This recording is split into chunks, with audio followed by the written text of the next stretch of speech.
지금까지 라디오 정보센터 뉴스 편유희였습니다. 뉴스의 진수를 보여주는 인터뷰. 뉴 진수. 새해 초 전 세계를 놀라게 했던 미국의 마두로 베네수엘라 대통령 체포 여진이 지금도 계속되고 있습니다. 이번 사태를 두고 기존 규칙 기반의 국제 질서가 힘의 논리로 재편되고 있는 것 아니냐는 관측도 나옵니다. 오늘 인터뷰 코너에선 이번 사태 배경과 세계 질서에 던지는 의미는 뭔지 중남미 전문가이신 국립외교원 하상섭 교수와 함께 짚어보겠습니다. 하상섭 교수님 어서 오세요. 안녕하십니까. 네. 귀한 시간 내주셨어요. 자, 그 작전명 Absolute Reserve 확고한 결의 작전으로 국가 원수를 잡아서 왔습니다. 잡아서 미국으로 붙잡아 와서 법정에 세우는 이런 어떻게 보면 충격적인 그 장면을 전 세계가 본 건데, 자, 정당한 법 집행이냐 주권 침해냐 교수님은 어떻게 평가하세요? 이게 저희 외교 전문가들이나 국제법 전문가들 이건 이구동성으로 얘기하는 국제법 위반이라고 봅니다. 네. 이게 제도적 차원에서 접근은 마땅히 국제법 위반이죠. 네. 근데 사실은 이제 각 개별국가마다 이제 외교 노선이라든지 정치 성향이라든지 다르더라고요. 네, 이게 다 달라서 판단이 사실은 많이 갈립니다. 저희 나라 외교부도 좀 갈리게 평가들 하고 있습니다. 우리나라는 되게 신중한 표현을 쓰더라고요. 네. 예. 네. 전략적 모호성. 전략적 모호성. 네. 예. 자, 지금 말씀하신 대로 나라마다 다릅니다. 장 노엘 바로 프랑스 외무장관은 국제법 원칙 위반이다 이렇게 강하게 비판했고, 이탈리아 멜로니 총리 정당한 개입이다 이렇게 미국을 옹호했습니다. 서방 국가들 사이에서도 이렇게 막 입장이 갈리는 이유가 뭘까요? 그것도 아까 말씀드린 대로 이제 외교 프랑스 같은 데는 요새 프랑스의 외교 노선을 보면 글로벌 사우스하고 좀 단단한 그러니까 좀 관계 유지를 위해서 외교 노력들을 많이 하고 있고요. 그래서 좀 중립적입니다. 근데 이태리 같은 데는 되게 이제 나토 중심의 외교 노선. 거기에 조금 더 경도돼 있다. 네, 친미, 그다음에 실용 외교 뭐 이런 것들 좀 멜로니 이제 여성 총리죠. 그리고 아시다시피 정치 성향이 보수 우파입니다. 그래서 그런 어떤 가치 공유 이런 것들이 이제 트럼프하고 맥을 같이 하면서 두 나라 사이에 극명하게 한 사건임에도 불구하고 다른 판단들을 하고 있는 것 같습니다. 트럼프와 같이 공유하고 있다. 자신들 그 이탈리아 입장에서는 좀 트럼프 쪽에 가까운 노선을 함으로써 좀 국익을 극대화시키려고 하는 그런 움직임이다. 뭐 그런 말씀이시네요. 그죠? 관세 혜택이라든지. 그러니까요. 실리를 이런 입장을 펴므로써 얻으려 한다. 그런 그 행간이 읽힌다는 말씀이시고요. 자, 당사국 베네수엘라 유엔 주재 대사가 있을 거예요. 이번 사건을 국제법적 면책 특권의 파괴다. 베네수엘라 입장에서 뭐 당연히 그렇게 얘기할 거고. 자, 미국 국내법을 국제 규범보다 우위에 둔 것 아니냐 뭐 이런 시각이 있는데 미국이 늘 이래 오지 않았습니까? 저희들은 아메리칸 익셉셔널리즘, 예외주의 이렇게 부르죠. 아메리칸 익셉셔널리즘, 미국 예외주의. 미국 예외주의이기 때문에 이거는 이제 뭐 국제기구 우리가 알고 있는 요새 막 국제기구 탈퇴하고 막 이런 거 있지 않습니까? 그래서 국제규범이라든지 국제기구는 상당히 탈퇴도 많이 했죠 최근에. 엄청 많이 했습니다. 66개나 되는 기구에서 탈퇴를 할 정도로. 트럼프 2기 행정부 출범 이후에. 탈퇴할 정도로. 그러니까 뭔가 좀 이 국제적인 룰, 가치, 규범 이런 것들은 사실 이제 원하지 않는다라고 하는. 거기에 얽매여 있지 않겠다. 아메리칸 퍼스트, 미국 우선주의로 가겠다라고 하는 입장들을 그렇게 내보이고 있는 것들이고요. 그래서 그러다 보니까 이제 그 명확하게 그 ICC라고 있습니다. 국제 형사 재판소 이런 것들을 판단하거나 인터내셔널 코트 오브 저스티스? ICC? ICC 국제 형사 재판소. 형사 재판소. 저희 나라는 회원국이죠. 이게 이제 크리미널 코트인가요? 크리미널 코트인데 미국은 비회원국입니다.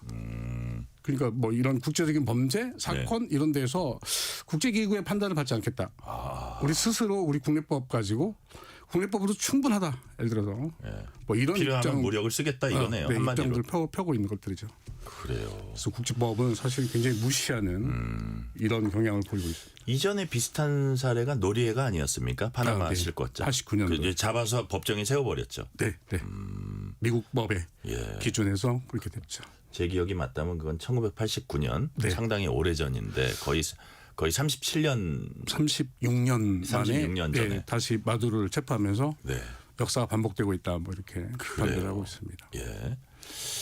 자, 트럼프 대통령은 마두로 체포를 넘어서 우리가 베네수엘라를 운영하겠다. We are running it 선언했습니다.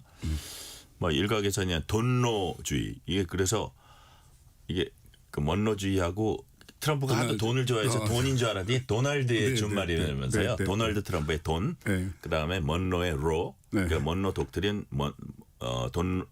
돈노 독트린, 돈노주의. 네. 이거 좀 애매한 개념이더라고요. 이 개념이 뭐예요? 원래 이게 네. 두 가지 개념이 좀 섞여 있는 겁니다. 하나는 그러니까요. 그 Manifest Destiny 명백한 운명설이 하나가 있고요. 예, 예. 이게 이제 독립한 이후에 미국이 13개 주부터 시작을 했는데 계속해서 영토 팽창을 해왔잖아요. 예, 예. 서쪽으로. 그다음 막 남쪽, 북쪽 막 이러면서 멕시코하고 전쟁하고 그죠. 막 예, 예. 이러면서 이게 이제 그만한 뭔가 좀 그 미국식 예를 들어서 영토 팽창주의라고 하는 것들을 기반으로 해서 네. 19세기 1823년에 멀로라고 하는 제5대 대통령이 네. 이제 유럽에 대고 이런 얘기를 합니다. 네. 유럽은 더 이상 우리 간섭하지 마라. 미주대를 간섭하지 말라. 예. 우리가 알아서 할게. 이 우리가 이제 외교적으로 고립주의, 유럽 고립주의 이렇게 예. 얘기하는데 예. 그러면서 동시에 중남미나 이런 데 미주대륙 내부에서는 팽창주의 전략을 씁니다. 네. 그래서 이거를 해석을 네.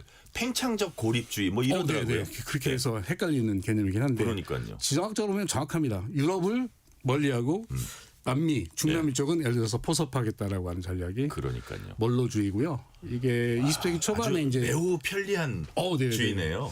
자신들한테는. 루스벨트를 만나면서 좀 강화됐고요. 루스벨트 추론이라고 하는 또 개념으로 외교 문서상으로 돼 있고 네. 이걸 이제 2025년 6년에 와서는 트럼프 추론 이렇게 얘기합니다. 네. 그걸 이제 돈로주의 이렇게 상징적으로 부르기도 하고요. 그러니까요. 여러 가지 자, 개념과 용어로 부릅니다. 자, 유럽한테는 간섭하지 마. 이 아메리카 쪽 내가 알아서 할게. 그러면서 개입할 수 있는 건 얼마든지 개입할 거야. 네. 간섭하지 마. 이거거든요. 네. 자, 그렇다면 이번엔 베네수엘라였는데 차후에 아메리카 이제 그 이외에 다른 질문은 그린란드는 제가 나중에 질문할게요. 그거는 약간 유럽 쪽이니까 이 아메리카 이쪽 안에서 그 다음 타겟이 여기가 될 것이다. 그 다음 타겟이 여기가 될 것이다. 후보들이 어떤 게 있습니까? 지금 가까이에는 네. 콜롬비아 뭐 마약 지금 말도 마약 사범 베네수엘라하고 좀 비슷한 네. 개념이네요. 네. 그다음에 이제 그 니카라과, 예. 쿠바, 예. 그다음에 조금 더 이제 마약 칼텔 범죄 하면 이제 멕시코까지 올라갑니다. 그래요. 네. 후보가 될 수 있다고 후보들이, 보시는 거예요. 네. 그 중에 쿠바 상황은 어떤 거예요? 쿠바는 네. 이번에 베네수엘라를 이 군사적 공격이죠. 네. 군사적 개입을 하면서 그 가장 기본적인 베네수엘라에서 지금까지 쿠바의 생명줄이었던 에너지, 석유. 네. 우리가 이제 그림자 선단 이렇게 얘기하는데 그동안 그렇게 제재를 했으면서도 베네수엘라가 물밑으로 사실은 석유를 대줬거든요. 네네. 소량이긴 하지만. 예. 근데 그것마저 차단됐습니다. 이거는 제가 봤을 때는 거의 스스로 손을 들고 나와야 되는 예를 들어서 예. 지금 식량 위기, 에너지 위기, 배급이 안 되고 있습니다. 지금 주민들에게. 아주 심각한 경제난이에요. 그 쌓여서 지금. 그러니까 사실 쿠바가 되게 가난하고 경제적으로 어렵다는 건 우리가 상식적으로 알고 있었는데 지금은 그 정도 수준이 아니라는 거예요. 더 심각해진 상태고요. 거기다가 베네수엘라의 어떤 약간의 지원도 끊겨버리면 끊겨버려서. 더더욱 심각하다. 네. 이거는 제가 봤을 때는 국가가 생존할 수 없는 지경까지 갈 수 있다. 그래요. 그래서 정치학자들이 되게 요새 쿠바 위기를 옛날에는 되게 이제 영어로 economic crisis 이렇게 경제 위기 상태로 빠져서 예. 이렇게 썼는데 지금 그렇게 안 씁니다. 용어를 poly crisis 다층적 위기, 다층적 국가 위기 상태. 네. 폴리라고 하는 게 이제 식량, 에너지, 네. 뭐 농업, 기후 변화. 네. 그다음에 정치 위기, 경제 위기 모든 것들이 중첩적으로 예. 지금 함께 예를 들어서 영향을 주고 있는 거여서 뭐 하나의 뭐 경제를 좀 뭐 이렇게 좀 회복시킨다고 해서 예를 들어서 풀려지는 예를 이런 것들 아닌 그렇게 거죠. 뭐를 하나 한다고 해서 해결될 상황은 아니다라는 네. 말씀이신데 자. 그 베네수엘라나 콜롬비아하고의 차이점 측면에서 한번 질문을 드려볼게요. 베네수엘라, 콜롬비아 같은 경우는 어쨌든 미국의 마약을 대량 유입시켜서 미국 사회를 상당히 좀 파괴하는 측면이 있다. 그래서 그걸 명분으로 해가지고 국가 네, 원수를 다른 나라 국가 원수를 잡아서 이제 자꾸 그 법정에 세운 거잖아요. 네. 쿠바는 그런 위협이 있습니까? 미국 입장에서 볼 때? 쿠바는 사실은 다른 이유입니다. 마약의 이유가 아니라요. 네. 쿠바는 사실은 이제 그 중국 러시아와의 어떤 지정학적인 예를 들어서 위기, 그러니까 중국 러시아와의 너무 밀접한 관계를 갖고 있고 가끔 중국 자본이라든지 중국의 그 군사적인 예를 들어서 방어망 이런 것들이 쿠바에 설치가 된다든지 뭐 이런 다른 차원의 예를 들어서 각 개별과를 갖고 있는 이제 다른 특성을 가진 미국이 바라보는 위기들이 좀 있어서 그래요. 네, 좀 다릅니다 그거는. 그러니까 우리가 뭐 역사적으로 아주 옛날에 1959년이었나요? 쿠바 혁명. 케네디 대통령 때 네. 쿠반 미사일 크라이시스라고 쿠바 미사일 위기. 네. 그것도 사실은 미국 입장에서는 쿠바라는 그 하나의 기지에 러시아 그 당시 소련이었죠. 소련이 그렇죠. 턱 밑에 있으니까 그게 위협으로 느낀 건데 네. 지금 그런 차원에서 중국이나 러시아의 어떤 그 중남미의 교두보 중에 하나라고도 볼 수 있고 그렇죠. 미국을 턱 밑에서 위협할 수 있는 네. 그 요소다. 네, 그런 네. 그렇다면 그런 면은 베네수엘라가 중국 러시아하고 이제 친하게 지냈잖아요. 네. 그 석유도 대부분을 이제 중국에 보내고 80% 이상. 같은 맥락이 있네요. 그러면 그렇죠. 예. 그래서 작년에 나왔던 11월 달에 나왔죠. 예. 국가 안보 전략이라고 하는 예. NSS 보고라고 하는 게 예. 이게 이제 서반구 전략 이렇게 얘기합니다. 네. 서반구 전략이라는 게 기존처럼 왜 돈노주의 이렇게 했냐면 옛날에 19세기 초반에 멀로주의를 다시 부활을 시키겠다라는 것들이고 예. 그래서 이 서반구 웨스트 헤미스페어에서 사실 이제 중국이라든지 러시아의 영향력을 네. 빼겠다라고 하는. 예. 그래서 그게 석유든 그것들이 안보적이든 그들 군사적인 접근이든 그것들을 막겠다라고 하는 예를 들어서 집중하겠다 여기에다가 이런 전략이기 때문에 네. 쿠바 같은 경우도 사실은 그 베네수엘라는 되게 이제 뭐 복합적이죠. 석유도 있고 그다음에 중국과 러시아의 친밀도도 있고 그다음에 이제 마약 문제도 있었고 불법 이주자 문제도 또 거기다 끼어 있었고 이런 다양한 어떤 복합적인 요인들이 있는 반면에 그래서 아마 첫 번째 타격이 됐을 겁니다. 너무 많은 복합적인 미국을 괴롭히는 미국의 서방구 전략을 괴롭히는 복합적인 전략이 있어 복합적인 요인이 있어서 근데 쿠바는 좀 덜하죠. 그런 부분에 대해서. 그래서 지금 아직은 군사적 개입을 피하고 있는 예를 들어서 이런 것들인데 마지막 그 트럼프가 군사적 그 개입을 한 다음에 얘기했잖아요. 쿠바는 그대로 내비둬도 자멸할 것이다. 그렇다. 네, 굳이 내가 군사적 개입까지 그렇게 할 필요 없을 것 같아라고. 자, 그래서 이렇게 뭐 전 세계적으로 이렇게 보면 베네수엘라, 쿠바, 뭐 콜롬비아 이런데 거기에 중국이나 러시아가 영향력을 좀 행사하려고 그럴 때 그걸 차단하는 뭐 예를 들어서 그 지금 이란 같은 경우는 중국 러시아 쪽, 그 사우디는 미국 쪽. 네. 그 관점에서 많이 보는 것 같아요. 미국이. 진영 논리가 강하죠. 그렇죠.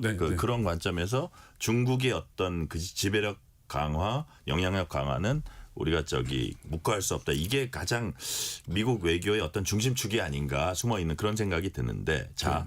아까 팽창적 고립주의다. 유럽 너희는 우리 아메리카에서 벌어지는 거 내가 알아서 할 테니까 간섭하지 말라고 했는데 근데 난데없이 또 그린란드까지 욕심을 내고 이거는 어떻게 해석해야 됩니까? 그린란드는 교수님? 되게 이제 지정학적으로 보면 그것도 이제 그 지금 명분이 북극 항로에서 중국과 러시아의 힘을 견제하겠다. 이런 이제 대인 명분이 있는 거고요. 그다음에 이건 덴마크가 유럽인데 유럽이 왜 웨스트 헤미스피어 북쪽의 지도상으로 보면 거기도 사실은 미주 대륙의 연장선이다. 그래서 이건 미국이 사실은 그 논리예요. 네, 그 논리가 이렇게 강합니다. 타고서는 네. 왜 덴마크가 그거를 지금 소유하고 그거를 관리해야 되는지 모르겠다. 그러니까 경제적으로 딜을 하든 아니면 안 되면 군사적 공격을 하든 간에 그린란드는 우리가 갖겠다라고 하는 트럼프 입장이 굉장히 강하게 반영되고 있는 것 같습니다. 그래서 이제 뭐 이렇게 이거를 하나 여쭤보고 싶어요. 이게 트럼프의 핵심 지지층이 마가 세력 있잖아요. Make America Great Again. 마가 세력. 자, 이분들이 사실은 기본적으로는 국내 어떤 경제 현안이나 민생 현안 이거를 트럼프가 잘 해결해주고 잘 먹고 잘 살게 해달라는 거를 이제 주로 바라고 있는 분들인데 이런 약간 팽창주의적이고 개입주의적, 사실상 개입주의적인 이런 거를 지지층들이 바랄까요? 원하지 않습니다. 그죠? 예. 그런데 상당히 무리를 하고 있는 거잖아요. 그렇죠. 그러니까 미국 내부에서 미국 현재 지금 미국 사회 내부에 갖고 있는 다양한 문제들, 뭐 예. 불법 이민 문제라든지, 예. 그다음에 뭐 마약 단절이라든지, 예를 들어서 이런 문제가 이번에 트럼프가 제2기 출발할 때 가장 많은 표를 받은 게 사실 그런 이슈들이었고, 네. 네. 그거를 되게 이제 마가라고 하는 그러니까 보수층들이 되게 이제 많이 지지해주면서 이렇게 예. 정권이 이어가고 있는 것들인데 네네. 여기서 벗어나서 자꾸 다른 나라의 내정에 간섭하거나 뭐 이렇게 하면서 되게 이제 많이 표를 잃었죠. 많이 표를 잃고 네. 올해 중간선거 사실은 11월 달 있고 뭐 이런 것들인데 이런 추세로 가면은 되게 좀 위험하지 않을까 싶은 생각도 드는데. 그렇습니다. 그래서 포장을 하잖아요. 예. 베네수엘라 같은 데는 이거는 우리가 개입하는 게 아니고 마약 범죄하기 때문에. 플러스 우리의 경제적 이익도 챙길 네, 거다. 석유도 가져올 예, 거고. 예, 예. 예를 들어서 이런 식으로 이제 그 중간 선거를 앞두고 네. 사실은 단속하는 이게 지지 보수층들의 어떤 표를 결집시키는 예를 들어서 네. 이런 효과도 좀 보고 있는 것 같습니다. 그래요. 네. 자, 그래서 이제 우리가 잠깐 얘기했지만 어쨌든 베네수엘라 석유에 대한 욕심은 그 아주 공공연히 드러내고 있고요. 그래서 그런 부분 일단 근데 지금의 생산성은 이건 엄청 떨어져 있다면서요. 이 국유화돼서. 네, 네, 그래서 네. 그게 만약에 미국 기업들도 조금 꺼려한다 그러는데 괜히 들어갔다가 이게 정말 이윤을 낼 수 있을지. 네, 예. 매몰 어떻게 비용이 될 것 발생할 수도 같아요? 있고요. 예. 이게 좀 애매한 상황들입니다. 그러니까 에너지 자립도를 가진 뭐 셰일가스니 무슨 네네. 셰일 오일이니 이런 국가가 갑자기 성질이 다른 중진류 또는 초중진류의 베네수엘라 석유들을 생산하고 네.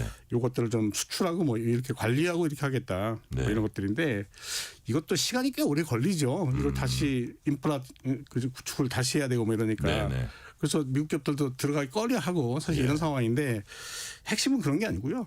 생산을 통제하겠다는 것보다는 사실은 아까 말씀드린 중국을 예를 들어서 에너지 패권에서 예. 그 서방부에서 좀 몰아내겠다라고 하는 이런 것들이 크고 네.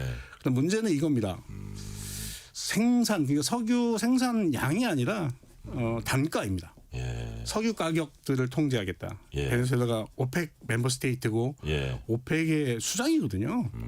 거기서 미래의 어떤 석유 단가, 그러니까 가격들을 통제할 수 있는 것들이라면 네. 이건 제가 봤을 때는 그다음에 그 동안에 그 마두로 정부가 중국하고 거래하면서 되게 이제 석유를 지불할 때 되게 이제 위안화라든지 네, 네. 그다음에 그 요새 뭐 그 암호화폐라고 하는 페트로라고 하는 암호화폐에 있습니다. 여기 페트로가 스페인어로 석유라는 뜻이에요. 페트롤리움 뭐 네, 그거잖아요. 네. 예, 그런 예. 암호화폐를 만들어서 그걸로 결제한다든지 러시아 루블화를 쓴다든지 예, 예.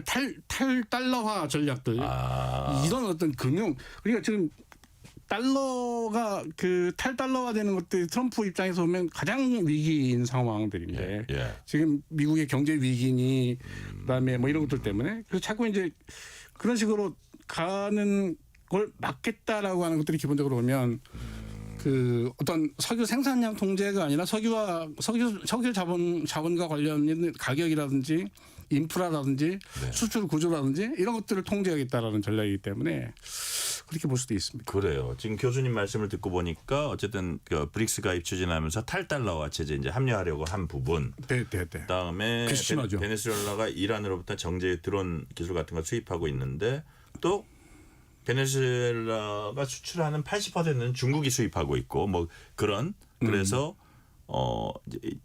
중국과 베네수엘라 또 이란과 베네수엘라에 있는 어떤 그 국가 공급망 요거를 봉쇄하겠다, 차단하겠다. 네. 이런 것들이 명확하다고 보시는 거죠? 네, 그렇죠. 이란이라든지 그 베네수엘라 그다음에 쿠바조차도 전부 다 브릭스 플러스라고 하는 네네. 거기에 이제 신규 회원국으로 다 가입하고 있는 상황들이었기 때문에 이거를 적절하게 중간에서 차단해 주지 않으면 이런 경향들이 세지는 거고 정제 기술 같은 경우는 사실은 그동안 베네수엘라 석유를 전부 미국 텍사스 남부에서 전부 정제를 했습니다. 네.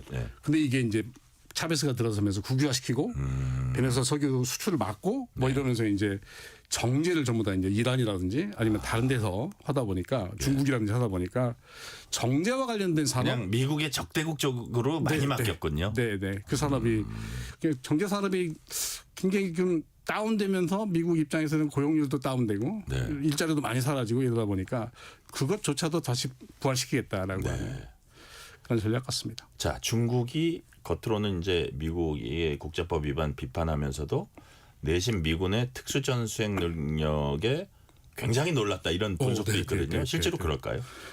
배우고 있다고 들었습니다. 오히려 학습하고 배워야 될 있다. 것이다. 저거는. 네. 이게 새로운 전략일 수도 있다라고 하는. 예. 네. 그러니까 막 지상전 어마무시한 전쟁 비용을 치르지 않고 예. 이렇게 단시간 내에 예를 들어서 새로운 작전, 새로운 전술로 네. 이렇게 무너뜨리는 것들 이거는 미국의 어떤 전쟁사에서 없는 예를 들어서 이런 거기 때문에 그러니까요. 저희들도 깜짝 놀랐지 않습니까? 예. 갑자기 벽두에 막 이런 일이 SF 영화 같은 일들이 발생하면서 예. 한 국가의 그 탑에 있는 정책 리더가 사실은 바로 체포가 되고 예. 바로 미국으로 송환이 되고 뭐 이런 것들 보면서 부부가 같이. 예, 마치 영화의 한 장면처럼 영화에나 있는 일인데 그래서 중국은 지금 그런 것들 배워야 된다라고 하는 전략을 쓰고 있고요. 말씀드렸지만 중국이 지금 화장실에서 웃고 있다 이런 표현도 합니다. 왜요? 어떤 뜻이에요? 대만 이슈 때문에. 네. 우리가 그럼 대만에는 우리가 또 자율적으로 할 수 있다. 우리가 아니 미국도 하는데 예.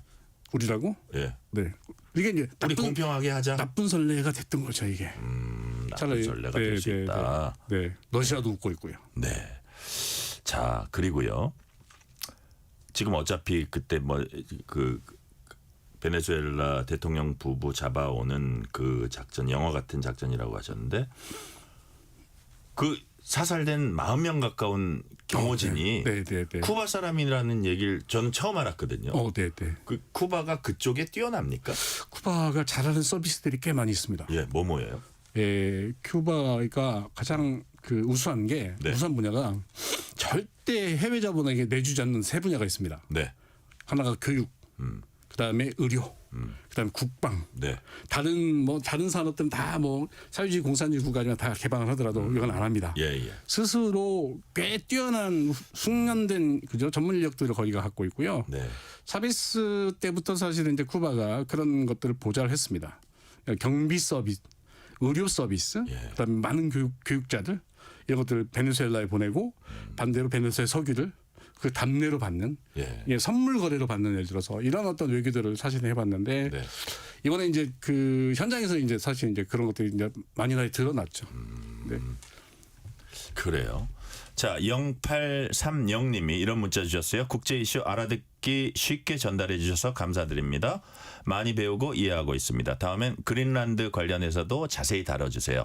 오늘은 시간 관계상 그린란드는 아까 그 정도만 이제 저희가 했고요. 자, 교수님 최근 인터뷰에서 이런 말씀하셨어요. 이번 사태가 한국의 전략적 자율성이란 과제에 안겼다. 자, 그렇다면 미국이 뒷마당에서 보여준 강경책이 우리 인도 태평양, 우리 동북아시아 이쪽에는 어떤 방식으로 투영이 될 수 있을까요? 이게 이제 아까 나쁜 선례를 남겼다라고 했지만 기본적으로 국제 질서가 사실은 이제 규칙은 사라지고 이제 전략이 시작되는 시기로 들어왔다고 저희들은 생각을 하고요. 그래서 새로운 전략들을 써야 되는데 그동안 대한민국은 되게 전략적 모호성 외교들을 많이 해왔습니다. 네네. 중국과 미국 사이에서 되도록이면 우리 입장을 밝히지 않은 예를 들어서. 네네. 근데 이렇게 트럼프가 국제 질서를 이렇게 강대국 논리로 또는 힘의 논리로 사실은 바꾸게 되면 우리 외교도 사실은 이게 견주어서 사실은 변해 가야 되는 것들입니다. 전략적으로 굉장히 자율적인 것들 예를 들어서 다양한 좀 에너지는 더 많이 들어가는 예를 들어서 외교적 노력들이 필요하긴 하지만 좀 더 자율적으로 사실은 이제 선택을 해야 되는 선택을. 자, 교수님 말씀은 전략적 모호성 많이 취해 왔는데 보다 자율적으로 좀 더 명확할 필요도 있다. 어떤 순간엔 그런 뜻으로 들리는데요. 동맹에 의존하지 말아야 되는 입장이기 때문에 뭐 한미 안보 동맹 예를 들어서 군사 동맹 예를 들어서 이것들이 언제든지 사실은 다시 상처를 입거나 아니면 이게 깨질 수도 있는 예를 들어서 이런 상황까지 전제한 새로운 시나리오들 선택적 시나리오들을 우리는 늘 연구를 해야 되는. 그래서 동맹을 당장 무시할 수는 없지만 그것이 옛날처럼 그냥 언제까지나 굳건한 것은 아니라 급하게 변할 수도 있는 거니까. 상시 변할 수 있는 예를 들어서 상황들로. 그런 모습을 트럼프가 보여주고 있다는 거죠. 보이고 있죠. 관세의 전쟁에서도 사실은 그렇게 보여줬고요. 자, 그래서 우리는 항상 힘은 들지만 이제 좀 더 자율적으로 우리의 생존 전략들을 우리가 새로 짜야 되는. 자각 노력들 더 많이 해야 되는, 예를 들어서 이런 시기에 와 있다고 생각을 합니다. 그래요. 제가 마지막 질문으로 가기 전에 마지막에서 두 번째 질문을 이걸 한번 드려볼게요. 우리 경제와 베네수엘라 사태를 너무 과도하게 연결짓지 말라 이런 전문가들도 있더라고요. 다만 우리가 한국 정부나 기업들이 앞으로 이제 공급망 다변화 차원 이건 필요한 것 같아요. 그럼요. 예. 그럼요. 그 차원에서 베네수엘라 사태를 보면서 좀 우리가 꼭 마음속에 좀 참고할 만한 점 이건 뭐가 있을까요? 이 사태라고 하는 것들이 좀 네. 인도주의 또는 국제규범 이런 네. 차원에서 보면 베네수엘라가 좀 안 됐지만 예. 그 미국이 지금 취하고 있는 서반구 전략이라고 하는 것들 예. 오히려 한국 기업들에게는 호재일 수 있습니다. 새로운 네네. 기회일 수도 있어요. 예. 예. 특히 이제 자원 외교나 이런 데서 중국이 나간 예를 들어서 시장 예. 또는 그 자원 개발 이런 데 한국 기업들에게는 다시 없는 호재일 수도 있습니다. 예, 예. 기본적으로 보면. 예. 그래서 패권이 그 나쁜 결과만 있는 것들이 아니고 그 패권의 사이에서 우리 한국 같은 그러니까 굉장히 기술이 뛰어나거나 예. 기본적으로 예. 뭔가 뭐 다양한 관점에서 사실은 한국이 갖고 있는 그 최첨단 예를 들어서 이거 뭐 반도체도 그렇고요. 예. 이런 것들을 사실은 잘 활용해서 그 사라지는 시장 또는 쫓겨나는 시장에서 사실 새롭게 진입할 수 있는 기회들을 가질 수 있다. 남에게는 불행이지만 네. 한국 교회는 찬스일 수 있다. 이런 생각을 합니다. 자, 힘의 외교 시대의 생존 전략. 지금 사실 말씀해 주신 부분이긴 한데 요거를 좀 짧게 한마디로 요약해서 마지막 말씀 한 말씀 해주신다면 어떤 말씀 해주시겠습니까? 말씀드린 대로 네. 규칙은 사라지고 있지만 네. 새로운 전술은 필요하다.